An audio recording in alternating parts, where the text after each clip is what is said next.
නමෝ තස්ස භගවතු අරහතු සම්මා සම්බුද්දස්ස නමෝ තස්ස භගවතු අරහතු සම්මා සම්බුද්දස්ස නමෝ තස්ස භගවතු අරහතු සම්මා සම්බුද්දස්ස කතමාචානන්ද පහන සංඥා ඉධානන්ද භික්ඛු uppannං කාම විතක්කං නාදිවාසේති පජහති විනෝදේති භ්‍යන්ති කරෝති අනභාවංගමේති uppannං ව්‍යාපාද විතක්කං නාදිවාසේති පජහති විනෝදේති භ්‍යන්ති කරෝති අනභාවංගමේති uppannං විහිංසා විතක්කං නාධිවාසේති පජහති විනෝදේති භ්‍යන්ති කරෝති අනභාවංගමේති uppannuppanne පාපකේ අකුසලේ ධම්මේ නාධිවාසේති පජහති විනෝදේති භ්‍යන්ති කරෝති අනභාවංගමේති අයං උච්චතානන්ද පහන සංඥාති. ශ්‍රද්ධාවන්ත පින්වතුනි, තුන් ලෝකාග්‍ර වූ භාග්‍යවත් වූ අරිහත් වූ සම්මා සම්බුදුරජාණන් වහන්සේ ගිරිමානන්ද භික්ෂුව අරමුණු කරගෙන ආනන්ද ස්වාමින් වහන්සේට පැහැදිලි කරන්නට යෙදුණු ගිරිමානන්ද සූත්‍රයේ සඳහන් වන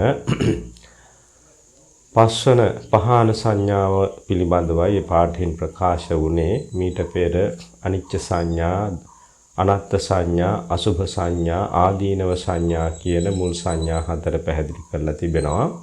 මේ පහන සංඥාවෙන් කියවෙන්නේ හිතේ තිබෙන අකුසල විතර්ක දුරු කිරීම පිළිබඳ සංඥාවයි. භාග්‍යතුන් වහන්සේ ආනන්ද ස්වාමීන් වහන්සේට පැහැදිලි කරනවා ආනන්ද ප්‍රහාණ සංඥාව කියන්නේ කුමක්ද? ආනන්ද මේ බුද්ධ ශාසනයේ භික්ෂුව සිතෙහි හටගත් කාම විතර්ක ඉවසන්නේ නැහැ. ඒ කියන්නේ ඒවා හිතේ තියාගන්නේ නැහැ. ඒවා දුරු කරනවා, බැහැර කරනවා, නැවත හට නොගන්නා තැනට පමුණුවනවා.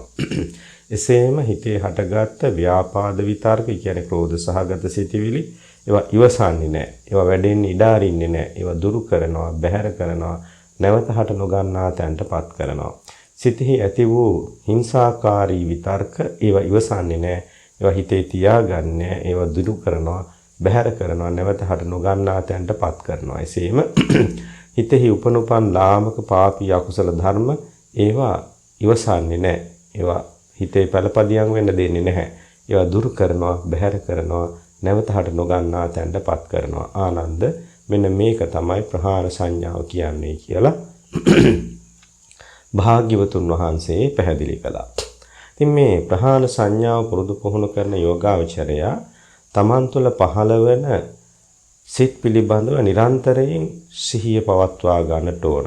කොයි විදිහේ සිද්ද තමන්ට නිතර ඇති වෙන්නේ? කාම විතර්ක වශයෙන් ඇතිවන ලෝභ සහගත සිද්ද තමන් තුළ පහළ වෙන්නේ. එහෙමත් නැත්නම් ගැටීම් වශයෙන් ඇතිවෙන ක්‍රෝධ සහගත ව්‍යාපාද විතර්කද, එහෙමත් නැත්නම් විහිංසා විතර්කද තමන් තුළ පහළ වෙන්නේ. ද්වේෂ සහගත සිත් තමන් තුළ නිතර ඇති වෙනවද? ඊර්ෂ්‍යාව, මසුරුකම, එකට එක කිරීම, පලි ගැනීම ආදී ලාමක අකුසල් සිත් තමන් තුළ නිතර පහළ වෙනවද කියන සිහිය පුරුදු පුහුණු කරන්න ඕනේ. එතකොට දැන් මේ විදිහට තමන්ගේ හිතෙහි පහළ වෙන, තමන්ගේ කියන්නේ චිත්ත පරම්පරාව තුළ පහළ වෙන සිත් පිළිබඳව සිහියෙන් වාසය කරන ශ්‍රාවකයාට නිරායාසයෙන්ම චිත්තානුපස්සනාව තමයි වැඩෙන්නේ. දැන් භාග්‍යවතුන් වහන්සේ චිත්තානුපස්සනා සතිපට්ඨානෙහි පැහැදිලි කරනවානේ. සන්තං වාජ්ජත්තං කාමච්ඡන්දං අත්ථිමේ අජ්ජත්තං කාමච්ඡන්දෝති පජානාති. තමන් තුළ කාමච්ඡන්දය ඇති වෙනකොට කාමච්ඡන්දය ඇති වෙන බව දැනගන්නට ඕනේ. කියන්නේ ධම්මානුපස්සනාව වශයෙන්. චිත්තානුපස්සනාව වශයෙන් භාග්‍යවතුන් වහන්සේ පැහැදිලි කරනවා සරාගං වාචිත්තං සරාගං චිත්තාන්ති පජානාති. සරාගී සිතක් ඇති වෙනකොට සරාගී සිතක් බව දැනගන්න ඕන. ඊළඟට විතරාගං වාචිත්තං විතරාග චිත්තාන්ති පජානාති. ඒ රාගය නැති සිතක් නම් රාගය නැති සිතක් වා කියන්නේ රාගය නැති වෙනත් සිතක් නම් රාගය නැති සිතක් කියන එක දැනගන්න ඕන. ළඟට ව්‍යාපාද සිතක් නම් ව්‍යාපාද සිතක් බව දැනගන්න ඕනේ. ව්‍යාපාදයෙන් තොර සිතක් නම් ව්‍යාපාද නැති සිතක් කියන එක දැනගන්න ඕනේ. මෙන්න මේ විදිහට තමන්ගේ සිත පිළිබඳව හොඳාකාරව සිහි කල්පනාවෙන් ඉන්න ඕන පහළ වෙන සිත් පිළිබඳව. එතකොට තමන්ට හඳුනා ගන්න පුළුවන් කාම විතර්කයක් ඇති වෙච්චාම මේක කාම විතර්කයක්. එතකොට කාම විතර්කයක් කියන්නේ මොකද්ද?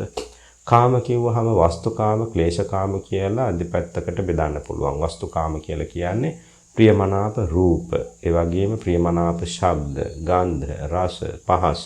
මෙන්න මේවා පංචකාම ගුණයන්ට තමයි වස්තුකාම කියලා කියන්නේ. එතකොට මේ වස්තුකාමයේ මුල් කරගෙන ඇති වෙන ඡන්ද රාගයට, ඇල්මට කියනවා කිලේශකාම කියලා. එතකොට මේ වස්තුකාමයේ නෙමෙයි අපට ගැටලුව කිලේශකාමය. එතකොට වස්තුකාමයේ මුල් කරගෙන ඇති වෙන කිලේශකාමයේ මේ ඡන්ද රාගය මුල් කරගෙන ඇති වෙන විතර්කවලට කියනවා කාම විතර්ක කියලා. කොටින් කියනවා නම් දැන් ප්‍රියමනාප රූපයක් දැක්කහම කෙනෙකුට හිතෙනවා මේ රූපය සටහනින් වර්ණයෙන් මේක බොහොම ලස්සනයි. මේක සුන්දරයි. මේක මට අයිති කරගන්න තියෙනවා නම් හොඳයි. මේ රූපයෙන් ලැබෙන ආස්වාදය මට දිගටම පවත්වා ගන්න තියෙනවා නම් හොඳයි. අන රූපයට හිත බැඳී යන හැටි, අන කාම විතර්ක ඇති වෙන හැටි. ඊට පස්සේ කාම විතර්කයේ අනුව ක්‍රියාත්මක වෙලා ඒ කාම තමන් කැමති වෙන අරමුණ ලබා ගන්න කටයුතු කරනවා. සමහර කෙනෙක් හොඳින් බැරි නම් නරකිනොත් ඒ අරමුණ තමන්ට ළඟා කරගන්න කටයුතු කරනවා. ඒ විදිහටම ශබ්ද, ගන්ධ, රස, පහස පිළිබඳ ඇල්මත් ওই විදිහයි. ඉතින් දැන් මෙන්න මේ කාරණාව ගන්නකොට අපි තේරුම් ගන්න ඕන කාම විතර්ක නැත්නම් මේ කාම ඡන්දය නීවරණ වශයෙන් කියනවා නම් කාම ඡන්ද නීවරණය, විතර්ක වශයෙන් කියනවා නම් කාම විතර්කය, සිත වශයෙන් කියනවා නම් රාගසිත ඇති වෙන්න හේතු වෙන්නේ මොනවද? මොන කාරණාද ඇති වෙන්නේ? ඉතින් භාග්‍යතුන් වහන්සේ පෙන්වා දෙනවා කාම ඡන්දය ඇති වෙන්න හේතු වෙන්නේ කාරණා දෙකයි.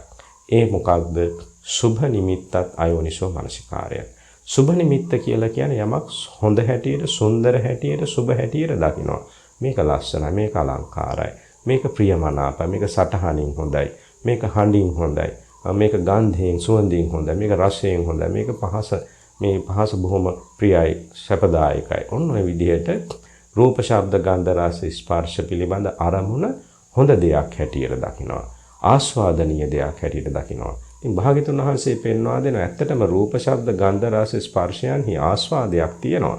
ඒ ආස්වාදයක් තියෙන හින්දාමයි සත්වය ඒවට ඇලෙන්නේ. ආස්වාදයක් නැත්නම් සත්වයන් ඒවට ඇලෙන්නේ නැහැ. නමුත් මේ ආස්වාදයක් හැටියට කියන්නේ ආස්වාදී තාම සුළු එකක් කියලා තේරුම් නොගත්ත කෙනා කාම විතර්කයන්ට ඇලෙනවා. කියන්නේ කාමයන් පිළිබඳ කැමැත්තෙන් යා සිහි කර හිතා ඉන්න පටන් ගන්නවා. ඊට පස්සේ මේක එකතනින් නතර වෙන්නේ නැහැ. ඒ කාමයන් නැත්නම් තමන් කැමති දේ ලබා ගන්න, ප්‍රියමනාප දේ ලබා ගන්න යා වචනෙනුත් උත්සාහ කරනවා. කයිනුත් ක්‍රියා කරනවා. ඉතින් මෙන්න මේ විදිහට සිතින්, කයින්, වචනයෙන් ඒ කාම විතර්කය මුල් කරගෙන සිටිවිලි ඇති වෙලා, චේතනා පහළ වෙලා, ආයේ චේතනානුව ක්‍රියාත්මක වෙනකොට බොහෝ කර්ම රැස් වෙනවා. ඉතින් සමහර කර්ම තමන්ට මෙලව පරලොව දෙලොවටම අනර්ථ කර අවඩදායි සමහරවිට නිරේ විපාක දෙන්න හේතු වෙන කර්ම වෙන්න පුළුවන්. මේ පින්වතුන් අහලා තියෙන්න පුළුවන් බුදුරජාණන් වහන්සේ වැඩ ඉන්න කාලේ උප්පලවන්නා තෙරණින් වහන්සේට කරදර කරපු නන්දමානවක. මේ නන්දමානවක උප්පලවන්නා තෙරණින් වහන්සේ පැවිදි වෙන්න පෙර ආතුවම එතුමිය ගැන කැමැත්තක් ඇතිව හිටපු කෙනෙක්. ඉතින් ඒ නිසා එතුමියව ලබා ගන්න මේ නන්දමානවකට ඕන වුණා. එතුමිය සමග කාමාස්වාදයෙන් යුක්තව ජීවිතය ගත කරන්න ඕන වුණා. එතුමියගේ පහස ලබන්න ඕන වුණා. නමුත් එතුමියව ලබා ගන්න බැරි වෙච්ච කාරණේ ගැන මේ නන්දමානවගේ හිතේ තදබල තරහක් හිතේ තිබුණා. අර බලන්න කාම අරමුණ ලබා ගන්න බැරි වෙච්චාම ඊළඟට ව්‍යාපාදය ඇති වෙනවා. Taman කැමති දේ නොලැබෙනකොට ඒක මුල් කරගෙන ගැටීමක්, තරහක් ඇති වෙන්න පුළුවන්. මේක කොහොම හරි ලබා ගන්න ඕන, බලෙන් හරි ලබා ගන්න ඕන කියලා. ඉතින් උප්පලවන්නා තෙරණින් වහන්සේ විවේකීව වනගත කුටියක වැඩ වාසය කළේ. එතුමිය දවසක් පිණ්ඩපාතේ වැඩම කරපු වෙලාවේදී මේ නන්දමානවක මොකද කළේ? එතුමියගේ කුටියට පිවිසිලා ඇඳ යටට රිංගාගෙන සැඟවිලා හිටියා. ඉතින් මෙතුමිය පිණ්ඩපාතේ වැඩම කරලා එතකොට අවසරත් එක්ක එතුමිය කුටියට ඇතුල් වෙනකොට එකපාරට කිසිවක් පෙනුන්නේ නැහැ එතුමියගේ ඒ අවස්ථාවේ අවසර ගතියත් එක්ක පෙනීම අඩු වෙච්ච හින්දා එතුමිය ඇවිල්ලා විවේක ගැනීම සඳහා ඇඳෙනෙහි වාඩි වුණා කියලා සායනෙහි වාඩි වුණා කියලා සඳහන් වෙනවා. අන්න ඒ වෙලාවේ ඇඳ යටින් පැමිණිච්ච නන්ද මානවක මෙතුමියට බලහත්කාරයෙන්ම අපචාරයේ හැසිරීම හින්දා මේ නන්ද මානවක විශාල අකුසල කර්මයක් සිද්ධ කරගෙන දුගතිගාමී වුණා කියලා සඳහන් වෙනවා. ඒ වගේම තවත් කතාවක් සඳහන් වෙනවා සුභාතරණිය සම්බන්ධයෙන්. මේ සුභාතරණිය පිළිබඳ සිත් බැඳගත් තරුණයෙක් මේ සුභාතරණියගේ ඇස්වල ප්‍රියමනාප භාවයට ඇස් බොහොම ලස්සන ඇස් දෙකක් එතුමියට පිහිටලා තිබුණා. ඉතින් මේ එතුමියගේ ඇස් බොහොම ප්‍රියමනාපයි කියලා එතුමියගේ ඇස් කියන බැඳීමෙන් යුක්තව මෙතුමිය සොයාගෙන පැමිණිච්ච අවස්ථාවේ සුභාතරණිය ඇහුවා ඔබ මගේ මොනවද ප්‍රිය කරන්නේ ඔබේ ඇස් වලට ඔබේ ඇස් බොහොම ප්‍රියමනාපයි මට. ඉතින් එතුමිය මොකද කළේ තමන්ගේ ඇස් දෙක ගලවලා දුන්නා.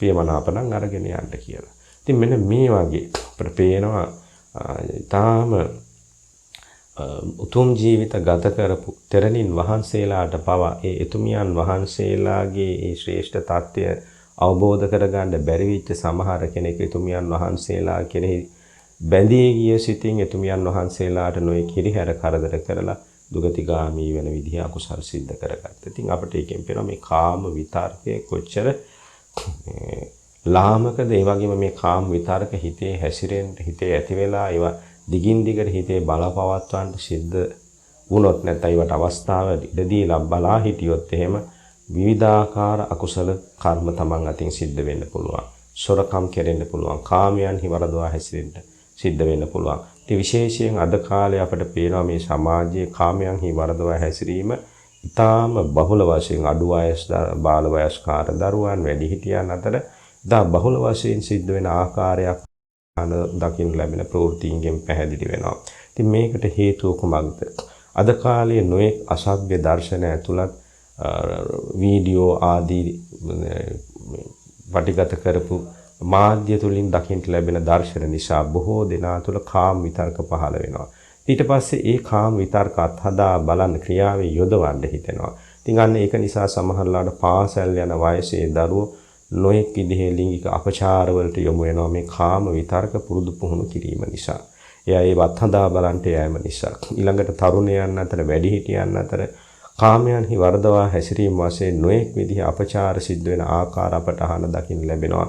ඒකට හේතුව තමන් තුළ ඇතිවෙන කාම විතර්කයේ අනතුරු හඳුනා නොගෙන ඒ කාම විතර්කයට හිතේ පළපදියම් වෙන්න දීලා ඊට පස්සේ ඒ කාම විතර්කයේම ආස්වාදනය කරමින් ඉන්නකොට තමන්ට ඒක දරා ගන්න බැරි වෙනවා. ඒක ක්‍රියාවේ යොදවන්නම හිතෙනවා. අන්න එතකොට තමන්ගේ සීමාවත් ඉක්මවා ගිහිල්ලා සීලයක් බිඳගෙන සදාචාරයත් ඉක්මවා ගිහිල්ලා කාමයන්හි වරදවා හැසිරෙන තැනටම පැමිණෙන්න පුළුවන් මේ කාම විතර්කය නිසා. අන්න ඒ හින්දා භාග්‍යවතුන් වහන්සේ පෙන්වා දෙනවා මේ කාම විතර්කය ඉවසන්න එපා. ඒ කියන්නේ හිතේ කාම විතර්කයක් ඇති වෙච්චාම ඒක හඳුනාගෙන මේ කාම විතර්කයේ හරියට සතුරෙක් වාගේ. එහෙමත් නැත්නම් විසගෝර සර්පයෙක් තමන් ඉන්න තැනට තමන් ඉන්න කාමරයේ නිවසට ඇතුල් වෙච්චාම තවදුරටත් ඒ සර්පයාට නිවසේ පළපදියම් වෙලා කාමරයේ තුල පළපදියම් වෙලා වාසය කරන්න ඉඩ දෙන්නේ නැහැනේ. ඒ සර්පය ඇතුල් වෙච්ච බව දැන හඳුනාගත්ත හැටි තාම සංවේදී වෙනවා. සංවේදී වෙලා ඒ සර්පයාව අල්ලලා කොහොම හරි නිවසින් කාමරයෙන් එළියට දානවා. අන්න ඒ වගේ තමන්ගේ හිතේ යම්කිසි කාම විතර්කයක් ඇති වෙච්චාම ඒ පිළිබඳ සංවේදී වෙන්න. ඒ කියන්නේ හොඳ සිහිය ඇති කරගන්න තමන් තුළ කාම විතර්කයක් ඇති වුණා. දැන් මේ කාම විතර්කයේ කොහොමද ඉක්මනින් අයින් කරන්නේ?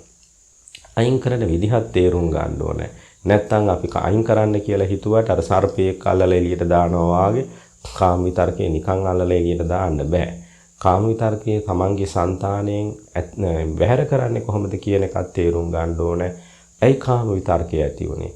තමන් යම් කිසි අරමුණක් දැක්ක දෙයක්, අහපු දෙයක්, ගන්ධයක්, රසයක්, පහසක් මේක හොඳයි, ලස්සනයි, සුන්දරයි කියලා සුබ වශයෙන් හිතුවා.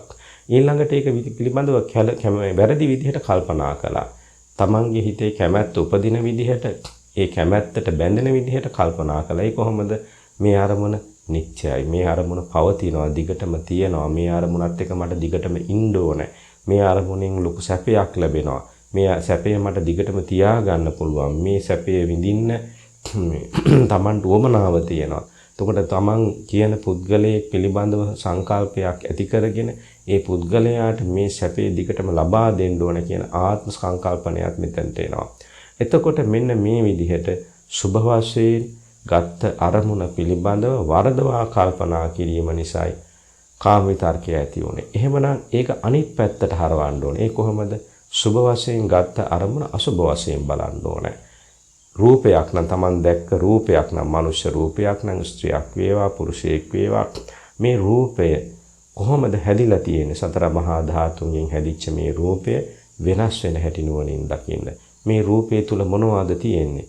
මනුෂ්‍ය ශරීරයක් නම් කෙස් ලොම් නිය දත් සම්මාස්නහර ඇට මිදුළු වගේ පිළිකුල් දුර්ගන්ධ ගඳ ගහන කොටස් තියෙන්නේ.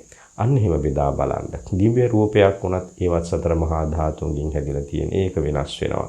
ඊළඟට මේ රූපේ ජරාවටපත් වෙන හැටි නුවණින් දකින්න. ලස්සන තරුණයෙක් හෝ තරුණියක් නම් මෙයා කවදා හරි දවසක ලෙඩ වෙච්ච, දි รา පත් වෙච්ච මහල්ලෙක් මහල්ලක් වෙන බව දකින්න. අන්න එතකොට Tamante මේ රූපේ පිළිබඳ තිබිච්ච සුභ සංඥාව නැතුව යනවා. මේ පින්වතුන් අහලා දන්නවා khema මහරහත් මෙහෙණින් වහන්සේ. බිම්බිසාර මහරජතුමාගේ රාජදේවියක් මේ khema දෙරණින් වහන්සේ ගිහි කාලේ. ඉතින් එතුමිය තමන්ගේ රූපය පිළිබඳව බොහොම මදයෙන් මත් වෙලා හිටපු කෙනෙක්. තමන්ගේ රූපය බොහොම ලස්සනයි කියන උඩඟු කමින් යුක්තව හිටියා. බුදුරජාණන් වහන්සේ රූපයට ගරහනවා, රූපේ පිළිකුල කියා දෙනවා. ඉතින් ඒ හින්දා බුදුරජාණන් වහන්සේ දකින්න යන්න එතුමිය කැමති වුණේ නැහැ. බණහඬ කැමති වුණේ නැහැ. නමුත් මෙතුමිය බොහොම බුද්ධිමත් ඥානවන්ත කාන්තාවක් කියලා දැනගත්ත බිම්බිසාර රජතුමා මෙතුමියව උපායශීලීව බුදුබණ අහන තැනට යොමු කරවුවා. වේළුවනාරාමයේ දකින්න යන්න මෙතුමිය තුල කැමැත්තක් ඇති කරවුවා. කාර්යයන් ලව්වා මේ වේළුවනාරාමේ සුන්දරත්වයේ වර්ණනා කරන කවි ගී ප්‍රබන්ධනය කරලා එතුමියට ඒව ඇහෙන්න සැලැස්වීමෙන් ඒ කවිකාරයන්ගේ කාව්‍ය බන්ධනයේට පහන් වෙච්ච නැත්නම් පැහැදුණු khema දේවිය භාග්‍යතුන් වහන්සේ වැඩ ඉන්නා වේළුවනාරාමේ බලන්න යන්න කැමති වුණා. ඉතින් එතුමිය වේළුවනාරාමේ සිරි නරඹලා බුදුරජාණන් වහන්සේ බණ කියන අවස්ථාවක ඈත හිටන් බලාගෙන හිටිය භාග්‍යතුන් වහන්සේ ළඟ බොහෝම රූප සම්පත්තියෙන් යුක්ත තරුණ කාන්තාවක් පවන් සලනවා. ඉතින් මේ භාග්‍යතුන් වහන්සේ නිර්මිත රූපයක් මෙතුමියට දැක ගන්න සැලැස්වේ. මෙතුමිය රූප මදයෙන් මත් වෙලා හිටපු හින්දා මෙතුමියගේ රූප මදයේ දුර වෙන්න මෙතුමියට වඩා බොහෝම රූපයෙන් සුන්දර શોභාමත් කාන්තාවක් භාග්‍යතුන් වහන්සේට පවන් සලමින් සිටින ආකාරය දකින්න සැලැස්සුවා. ඉතින් මෙතුමිය බැලුවා තමන්ටත් වඩා ලස්සන කෙනෙක් බුදුරජාණන් වහන්සේට පවන් සලනවා. ඉතින් භාග්‍යතුන් වහන්සේ රූපයට නිඳා කරනවා කියන කතාව එහෙමනම් ඇත්ත වෙන්න බෑ. තව ටිකක් ළඟට යන්න ඕන කියලා මෙතුමිය තවත් හොඳට අර කාන්තා රූපයේ පේන තැනකට ගිහිල්ලා හොඳට බලාගෙන හිටියා මේ දර්ශනය. තමන්ටත් වඩා බොහෝම ලස්සන සුන්දර තරුණියක් බුදුරජාණන් වහන්සේට පවන් සලමින් ඉන්නවා. ටික වෙලාවක් යනකොට මේ බලාගෙන ඉඳදීම අර රූපේ ටිකින් ටික වෙනස් වුණා. තරුණ කාන්තාව මැදිවියටපත් වුණා. මැදිවියටපත් වෙච්ච කාන්තාව ක්‍රමයෙන් වැහැරිලා මහල්ලක් බවට පත් වුණා. මහල්ලක් බවට පත් වෙච්ච මේ කාන්තාව අර පවන් අතේ තියාගෙනම බිම වැටිලා නැතිව ගියා. ඉතින් භාග්‍යතුන් වහන්සේ තමන් වහන්සේගේ අදිෂ්ඨාණයෙන් මේ නිර්මිත රූපය මවා පෙන්වුවේ khema දේවියට මේ ජීවිතේ නැත්තම් මේ රූපේ යථාර්ථය පැහැදිලි වෙන්න. අන්න එතකොට එතුමියට මේ රූපයේ පිළිබඳ තිබිච්ච සුභ සංඥාව නැතුව ගියා. එතුමියට රූපය ගැන තිබිච්ච මදය නැත්තම් මාත්‍රීඩම උඩඟුකම තමන්ගේ හිතින් බැහැර වුණා. එතුමියට රෝණැස පහළ වුණා. එතුමිය කල්පනා කළා මේ හැම දෙයක්ම වෙනස් වෙනවා නම් මගේ රූපයත් වෙනස් වෙන්නේ මේ විදිහටයි. අනික් අයගේ රූප වෙනස් වෙන්නේ මේ විදිහටයි. මේකේ සාරයක් නැහැ කියලා. අන්න ඒකට තමයි යෝනිසෝ මනසිකාරය කියන්නේ. එතකොට අසුභ සංඥාව මුල් කරගෙන ඒ රූපය අනිත්‍ය වශයෙන් දකිනවා. වෙනස් වෙන සුළු එකක් හැටියට දකිනවා. දුකට අයිති දෙයක් හැටියට දකිනවා. තමන්ගේ නොවන දෙයක් හැටියට දකිනවා. මෙන්න මෙහෙම දකිනකොට රූපේ පිළිබඳ කලකිරීම ඇති වෙනවා. නොයල්ම ඇති වෙනවා. අන්න ඒ විදිහට තමයි හිතේ උපන්නා වූ කාම විතර්කේ දුරු කරගන්න පුළුවන් වෙන්නේ. කවදාවත් කාම විතර්කයක් දුරු කරගන්න බෑ. තමන් කැමති වෙච්ච අරමුණ, ආශ කරන අරමුණ සුබ වශයෙන් අරගෙන ඒක හොඳයි සුන්දරයි කියලා දකින තාක්කල් කවදාවත් ඒ කාමච්ඡන්දේ නැත්තම් කාම විතර්කේ දුරු කරගන්න බෑ. තමන් ඒ අරමුණේ යථා ස්වභාවය දකින්න ඕනේ. අරමුණ ඇති හැටියෙන් දකින්න ඕනේ. සතර මහා ධාතුන්ගෙන් හැදිලා තියෙන හැටි දකින්න ඕනේ. සතර මහා ධාතුන්ගෙන් හැදිච්ච හේතුඵල ධමයට යටත් දෙයක් කවදාවත් නිත්‍ය වෙන්නේ නැහැ. ඒක වෙනස් වෙනවාමයි. ඒක දුකට අයිති වෙනවාමයි. තමන්ගේ නොවන දෙයක්මයි. මෙහෙම දකිනකොට අන්න අර කාම විතර්කයේ තවදුරටත් හිතේ පළපදියම් වෙලා ඉන්න ඉඩක් ලබන්නේ. ඒ කාම විතර්කයේ ක්‍රමයෙන් නැති වෙනවා. දුර වෙලා යනවා. ඊට පස්සේ ඒ කාම විතර්කයේ සම්පූර්ණයෙන්ම නැවත හිතේ නූපදින තැනටපත් කරගන්න ඕනේ. පංචකාම ගුණික රාගයේ මුල් කරගෙන ඇතිවෙන විතර්ක අනාගාමී මාර්ගඥානයෙන් සම්පූර්ණයෙන්ම දුර වෙලා යනවා. මෙන්න මේ විදිහට කාම විතර්ක නැවත නූපදින තැනටම හිත පිරිසිදු කරගන්න ඕන. ඒකයි මේ පහන සංඥාවෙන් උගන්වන්නේ. ඊළඟට ව්‍යාපාද විතර්කයත් එහෙමයි. ව්‍යාපාද විතර්කයක් ඇති වෙන්නේ ඇයි? ව්‍යාපාදේ කියලා කියන්නේ තරහව, ක්‍රෝධය, වෛරය මේ සිටිවිලි ඔක්කොම ව්‍යාපාද විතර්කයි. ව්‍යාපාද විතර්කයක් ඇති වෙන්නේ ඇයි? භාග්‍යතුන් වහන්සේ පෙන්වා දෙනවා ව්‍යාපාද විතර්කයක් ඇති වෙන්නේ කාරණා දෙකක් නිසා. ඒ මොකද්ද? නූපන්නා වූ ව්‍යාපාදයේ ඇති වෙන්නේ පටිඝ නිමිත්තත් අයෝනිසෝ මනසිකාරයත්. මේ කියන කාරණා දෙක හේතු දෙක නිසා. පටිඝ නිමිත්ත කියලා කියන්නේ ගැටෙන්න හේතු වෙන අරමුණ. ඇලීමක් තියෙන හිතක අනිවාර්යයෙන්ම ගැටීමත් ලක්ෂණයක්. ඇලීමට ප්‍රතිවිරුද්ධව ගැටීමට ඇති වෙනවා. ඇලුණු දේ වෙනස් වෙනකොට හිතේ ගැටීමක් ඇති වෙනවා. නැත්නම් තමන් කැමති වෙන දේ නොලැබෙනකොට හිතේ ගැටීමක් ඇති වෙනවා. කැමති තත්වයක් පවතින්නේ නැතිකොට නැත්නම් ඒක බලාපොරොත්තු වෙච්ච ආකාරයෙන් නොපවතිනකොට ගැටීමක් ඇති වෙනවා. මේ ගැටීම ඇති වෙන්නේ ඇයි කියන එකත් බලන්න ඕනේ. භාග්‍යතුන් වහන්සේ පෙන්වා දුන්න පටිඝ නිමිත්තක් ඇති වෙන්නේ මෙන්න මේ කාරණා නිසා.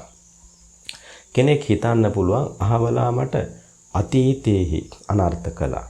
එයා මට ඉස්සර බැන්න, ගැහුවා, මට අලාභ පාඩු කළා. අනේ අතීත වශයෙන් හිතනවා මේ අහවල් පුද්ගලයා මට අනර්ථය කළා. එහෙමත් නැත්නම් එයා කල්පනා කරනවා මගේ හිතවතුන්ට ඥාතීන්ට අහවලා අලාභ හානි කරලා තියෙනවා, ගහලා බැනලා තියෙනවා.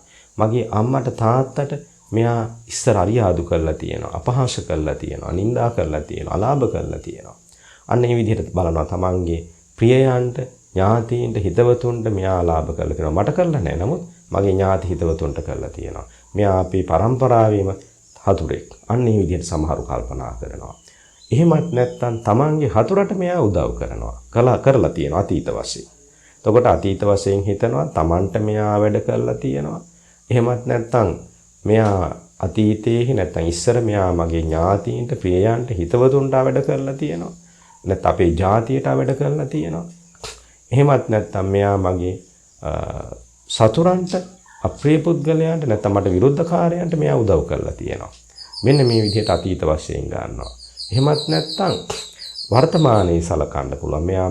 මෙයා මට දැනුත් කරදර කරනවා, හතුරුකම් කරනවා, විරුද්ධකම් කරනවා. ඊළඟට මෙයා මගේ ප්‍රියමනාපයට, ඥාතීන්ට, හිතවතුන්ට දැනුත් කරදර කරනවා, හිරිහැර කරනවා, නිନ୍ଦා අපහාස කරනවා, අලාභ කරනවා. මෙයා මගේ සතුරන්ගේ පැත්තේ කෙනෙක්. දැනුත් මෙයා මගේ සතුරන්ට උදව් කරනවා. මෙයා නිසා තමයි මගේ සතුර බලවත් වෙන්නේ.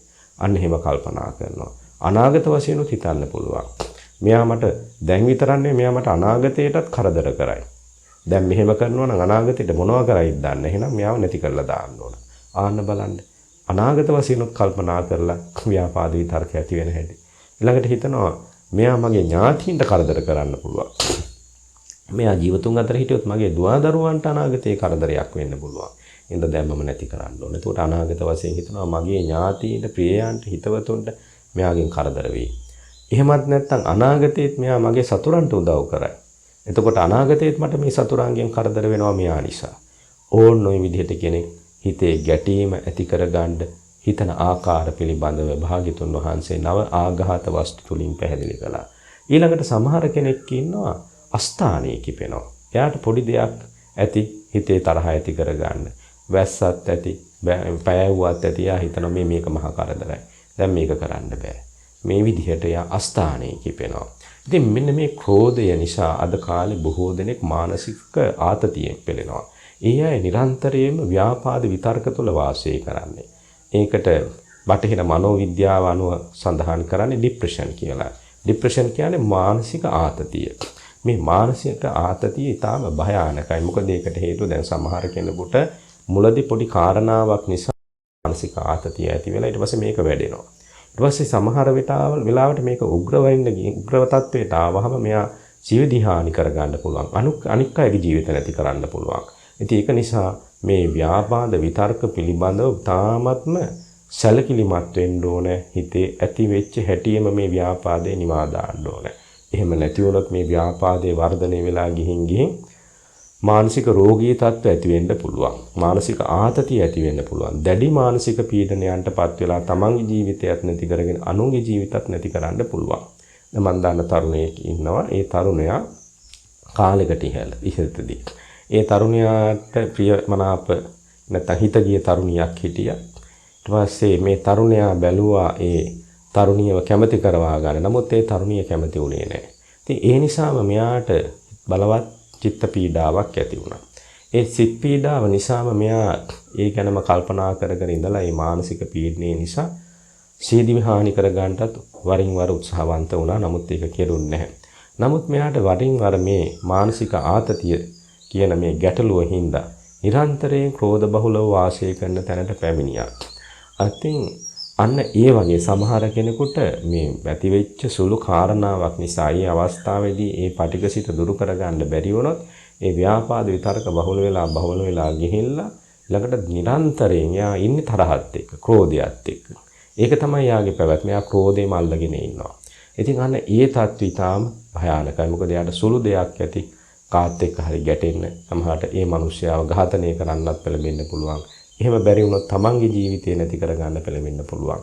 අද ලංකාවේ සියදිවි හානි කර ගැනීම බහුල වෙලා තියෙනවා කියන ප්‍රවෘත්තිය තාම ප්‍රකටයි. ඉතින් ඇයි මේ සියදිවි හානි කර ගැනීම බහුල වෙලා තියෙන්නේ?